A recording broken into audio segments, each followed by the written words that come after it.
تخيل معايا كتفيق في الصباح كتلقى الدنيا كامله مقلوبه بالتسجيلات الصوتيه بالبوز والابتزاز. وهذا الشيء اللي كنشوف دابا اخواني اخواتي في السوشيال ميديا المغربيه ما بقاش غير محتوى، راه ولا فيلم ديال رعب حقيقي. واش في راسك باللي كاين اللي كيستعمل اسرار ديال الناس باش انه يضرب عصفورين بحجر واحد باش يربح الفلوس ويدمر السمعه ديال واحد اخر؟ فاليوم اخواني غنديروا قهوه ديالنا وغادي نحللوا هذا الشيء اللي واقع بين طالوني وبين دنيا باطوه المرونه. اخواني اخوتي هذا هي العباره اللي نقدر نعبر بها اخواني، والاسماء الاخرى حتى هي داخله. وكل شيء هادشي اللي غادي تعرفوه راه بطبيعه الحال ما كيدخلش للعقل نشوفوا واش هادشي صدفه ولا خطط مدروسه باش انهم يبقاو ديما في الواجهه. فجلس معايا اخواني اخواتي، راه كاين ما يتقال في هذا الموضوع فنكونوا واضحين معكم. مؤخرا سمعنا تسجيلات صوتيه كتروج لدنيا باطمه فيها كلام حاد بطبيعه الحال ومعامله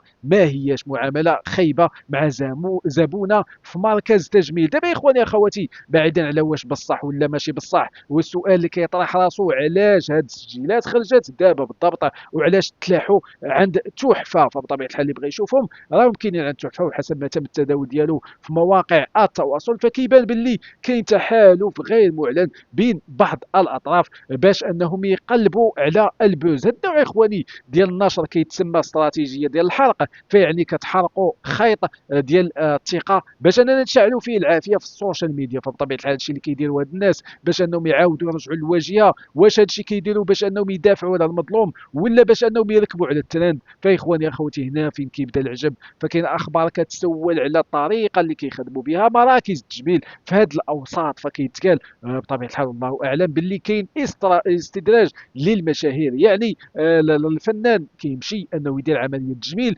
كيولي رهينه لخصوصيته، وهذا الشيء اللي خرجوا به على طالوني حاليا. مثلا اخواني اخوتي بزاف ديال الناس كيهضروا على حكايه ديال رشيد الوالي اللي دارت واحد الضجه كبيره على مواقع التواصل الاجتماعي، راه ما كاينش اللي ما كيهضرش عليها، كيفاش انه يقدر يكون المركز وسيله للضغط. انا هنا اخواني ما كنقولش هذه بطبيعه الحال حقائق مطلقه، ولكن هذه وجهه نظر كتحلل الوضعيه ديال المشاهير فاش كيوليو في يد الناس عندهم اجندات خفيه. واش ولينا في الزمن اللي فيه خصوصيه ديال التليفون اغلى من الذهب؟ فهاد النوع يا اخواني اخواتي ديال التعامل كيخلينا نطرحوا علامات استفهام كبار على الاخلاق في هذا الوسط. اخواني اخواتي باش نكون معكم واضح، راه القلب كيضرك فاش كتشوف المغاربه غارقين في هذا الروينه كامله ديال الفضائح. علاش؟ بطبيعه الحال هاد الاطراف كيستغلوا العداوات ديالهم القديمه، فحت عارفين باللي الجمهور المغربي عزيز عليه الدراما. ملي كتكون العداوه مبيوعه ومستغله للربح فهنا كنقولوا باللي القيمه ديالنا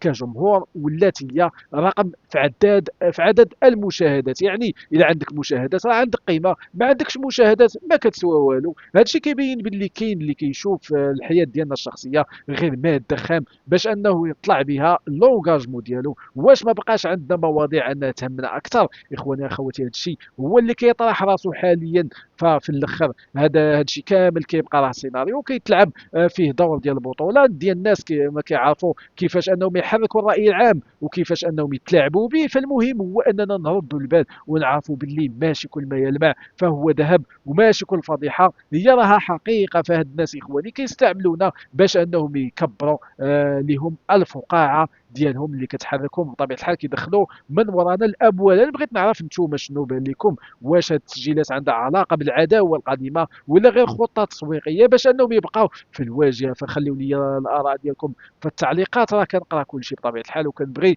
انني نتناقش معكم. فتهلاو في راسكم.